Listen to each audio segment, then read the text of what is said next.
आज हम चैप्टर 6 प्रेजेंटी के साथ 2 दिन के अंतर्गत आओ करें 7, 8, 9, 10 और मेरी बारी 1, 2, 3, 4, 5 के क्वेश्चन करेंगे। तो देखिए पेज नंबर आपको निकालना है 72, है ना। हमने कल आपको बताए थे कि भाषा क्या होती है, लिपि क्या होती है और व्याकरण क्या होता है। तो उससे संबंधित हम क्वेश्चन करेंगे। तो ये जो चैप्टर है हमारा कंप्लीट हो जाएगा, है ना, क्योंकि और हमको अच्छे से समझ भी आ जाएगा, है ना, कि क्या होते हैं। अब देखिए आओ करें 7 में निम्नलिखित प्रश्नों के लिए उचित विकल्प का चयन कीजिए। तो सबसे पहला क्वेश्चन है भाषा किसके आदान प्रदान का माध्यम है। कल हमने बताए थे भाषा भाव और विचार के आदान प्रदान का माध्यम है। तो आप लोग टिक करेंगे भाव और विचार। सेकंड क्वेश्चन है भाषा के कितने मुख्य रूप हैं। तो कौन कौन से मुख्य रूप है? 2, एक मौखिक भाषा और दूसरा लिखित भाषा। थर्ड क्वेश्चन है इनमें से कौन सा लिखित भाषा का उदाहरण नहीं है। समाचार पत्र, पत्रिकाएं, लेख कल हमने बताए थे जो नहीं है आपने उसको टिक करना है। तो रेडियो प्रसारण नहीं है ना, ये मौखिक भाषा का है। उसके बाद देखिए अगला क्वेश्चन इनमें से कौन सा मौखिक भाषा का उदाहरण नहीं है। तो रेडियो, नाटक, फिल्म ये सब मौखिक भाषा के हैं। पत्र क्या होता है? लिखा जाता है, इसलिए पत्र में टिक होगा, है ना, क्योंकि लिखित में आएगा ये। अगला क्वेश्चन है मनुष्य ने सबसे पहले क्या सीखा होगा? पढ़ना, लिखना, बोलना, गाना। तो सबसे पहले हम बोलेंगे, फिर पढ़ेंगे, फिर लिखेंगे, फिर गाना गाएंगे, है ना। तो ये हो गया आपका बोलना। उसके बाद आओ करें 8 में देखिए निम्नलिखित प्रश्नों के लिए उचित विकल्प का चयन कीजिए। तो सबसे पहला क्वेश्चन है ध्वनियों को लिखने की विधि को कहा जाता है भाषा, व्याकरण, लिपि, बोली। तो लिपि कहा जाता है, ठीक है, लिखने। उसके बाद यानी ध्वनि जो निकलती है उसको जब लिखा जाता है तो लिपि कहेंगे, है ना। उसके बाद अगला क्वेश्चन है किस भाषा की लिपि देवनागरी नहीं है। तो उर्दू की, संथाली की भी है, नेपाली की है, बोडो की है देवनागरी, लेकिन उर्दू की नहीं है। उर्दू की कल हमने क्या पढ़े थे यहाँ पर? फारसी लिपि है, ठीक है। अब देखिए अगला क्वेश्चन किस भाषा की लिपि रोमन नहीं है। अंग्रेजी की है, जर्मन की है, फ्रांसीसी की है। कल हमने इसको याद करने का आपको तरीका भी बताए थे कि जो जो अलग है उसको आपको तैयार करना है, बाकी बच्चे तो अपने को पता चल जाएगा कि वो देवनागरी है, ठीक है। तो वैसे यहाँ पर देखिए किस भाषा की लिपि रोमन नहीं है। तो कोंकणी की। कोंकणी की क्या है? देवनागरी होगी। देखिए देख लीजिए एक बार, कोंकणी की देवनागरी है, ठीक है। फिर पंजाबी भाषा की लिपि कौन सी है? तो गुरुमुखी, ठीक है। किस गुरुदेव क्या बोलते हैं? गुरु नानक, तो गुरुमुखी हो जाएगा। फिर किस लिपि को सबसे वैज्ञानिक माना जाता है? तो देवनागरी, है ना, सबसे वैज्ञानिक माना जाता है। अब देखिए आओ करें 9 निम्नलिखित प्रश्नों के लिए उचित विकल्प का चयन कीजिए। सबसे पहला क्वेश्चन है व्याकरण के कितने अंग है? 3, वर्ण, शब्द और वाक्य, ठीक है।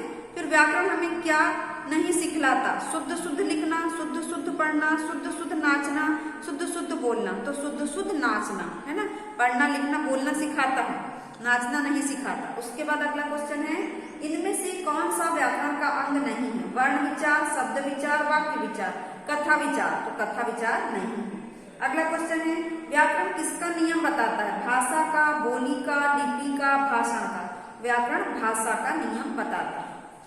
अगला क्वेश्चन है व्याकरण को क्या माना जाता है? एक शास्त्र, एक ग्रंथ, एक संग्रह, एक विग्रह। तो क्या माना जाता है? एक शास्त्र, ठीक है।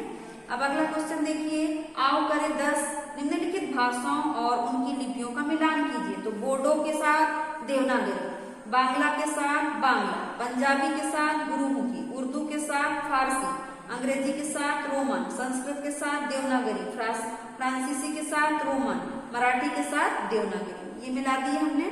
अब देखिए नीचे कुछ मान्यता प्राप्त भाषाएं और बोलियां मिल गई हैं, उन्हें अलग अलग करके सही स्थान पर लिखिए। तो सबसे पहले मान्यता प्राप्त भाषाएं में देखिए असमिया, है ना, बांग्ला, गुजराती, बोडो, डोगरी, ये सब इकट्ठे लिख दिया उसने भाषा और बोलियां, मान्यता प्राप्त भाषा और बोलियां। तो उसको अलग करना। तो मान्यता प्राप्त भाषा में क्या क्या आएगा?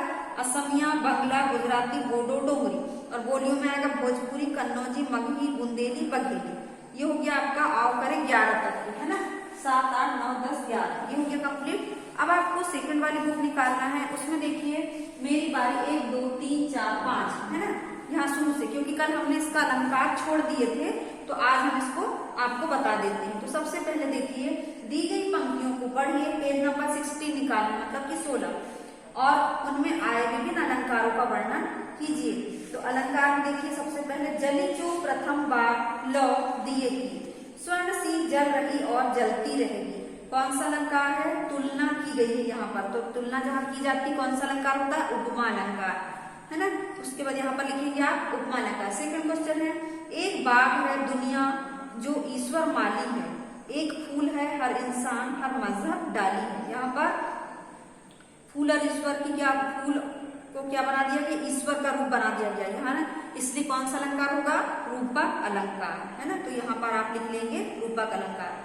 अगला क्वेश्चन है, हंस पड़ते हैं खेत बाग में उठते झूल झूम रसाल, धरती मेरी प्यारी माँ है मैं धरती का लाल। यहाँ पर माना गया है, तो जहाँ पर माना जाता है कौन सा अलंकार होता है? मानवीकरण अलंकार, है ना। उसके बाद देखिए अगला क्वेश्चन, कहती हूँ यूं उत्तरा के नेत्र जल से भर गए, हिम के कणों से पूर्ण मानव हो गए पंकज ने। अभी हम यहाँ पर हमको पहचानना है कि मानव शब्द आया है तो कौन सा अलंकार होगा? उत्प्रेक्षा अलंकार, है ना। यह उत्प्रेक्षा अलंकार हो गया। अब देखिए एक लास्ट क्वेश्चन है अलंकार का।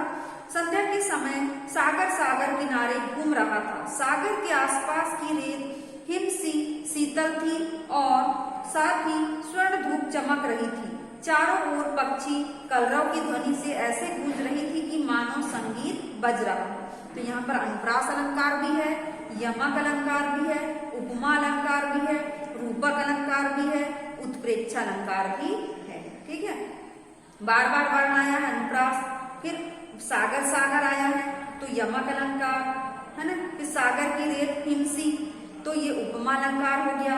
फिर साथ ही स्वर्ण धूप चमक रही थी रूपक हो गया। उत्प्रेक्षा मानो शब्द आया है तो उत्प्रेक्षा अलंकार हो गया। अब देखिए मेरी बारी 2, निम्नलिखित प्रश्नों के उचित विकल्प का चयन कीजिए। सबसे पहला क्वेश्चन इसमें, भावों और विचारों के आदान प्रदान के माध्यम को क्या कहा जाता है? तो भाव शब्द व्याकरण भाषा, तो भाषा कहा जाता है। सेकंड क्वेश्चन है, समाचार पत्र भाषा के किस प्रकार का उदाहरण है? लिखित, मौखिक, बोली, मातृभाषा, लिखित भाषा। अगला क्वेश्चन है, इनमें से कौन सा लिखित भाषा का एक उदाहरण है? रेडियो, नाटक, भाषण, पत्र, तो पत्र होगा, है ना। अगला क्वेश्चन है, किस भाषा की लिपि देवनागरी नहीं है? पंजाबी की गुरुमुखी, हिंदी, मराठी, बोडो की देवनागरी है, पंजाबी की गुरुमुखी। अगला क्वेश्चन है, उर्दू भाषा की लिपि कौन सी है? फारसी, है ना, फारसी में टिक करेंगे। अब देखिए मेरी बारी 3, है ना। निम्नलिखित प्रश्नों के लिए उचित विकल्प का चयन कीजिए। सबसे पहला क्वेश्चन है, हमें शुद्ध शुद्ध लिखने, बोलने और पढ़ने का ज्ञान प्राप्त कराता है। संज्ञा, भाषा, बोली, व्याकरण, तो व्याकरण।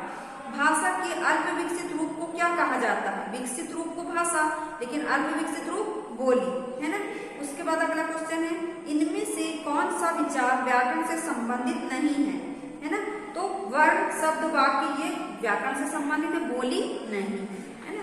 अब अगला क्वेश्चन देखिए, इनमें से कौन सी बोली नहीं है? अवधी, भोजपुरी, संस्कृत, मारवाड़ी, संस्कृत भाषा है ना। तो बोली नहीं है बोला है तो संस्कृत में टिक करेंगे। अगला क्वेश्चन है, इनमें से कौन सी भारत की मान्यता प्राप्त भाषा नहीं है? अंग्रेजी, उर्दू, हिंदी, गढ़वाली, तो ये गढ़वाली क्या है? बोली है, तो ये टिक कर देंगे अपन गढ़वाली। अब अगला क्वेश्चन है, निम्नलिखित भाषाओं और उनकी लिपियों का मिलान कीजिए, है ना। जैसे आवकारी में दिया था वैसे इसमें भी दिया है, इससे हमारा क्या हो जाता है? रिपीट हो जाता है। ठीक है, तो अब हम मिलाएंगे जर्मन के साथ रोमन को, पंजाबी के साथ गुरुमुखी को, नेपाली के साथ देवनागरी को, उर्दू के साथ फारसी को, बांग्ला के साथ बांग्ला को। ठीक है, अब देखिए एक लास्ट क्वेश्चन बचा है इसका, मेरी बारी 5, है ना। तो निम्नलिखित वाक्यों में तथ्यात्मक त्रुटियां हैं, उन्हें सही करके दोबारा लिखिए।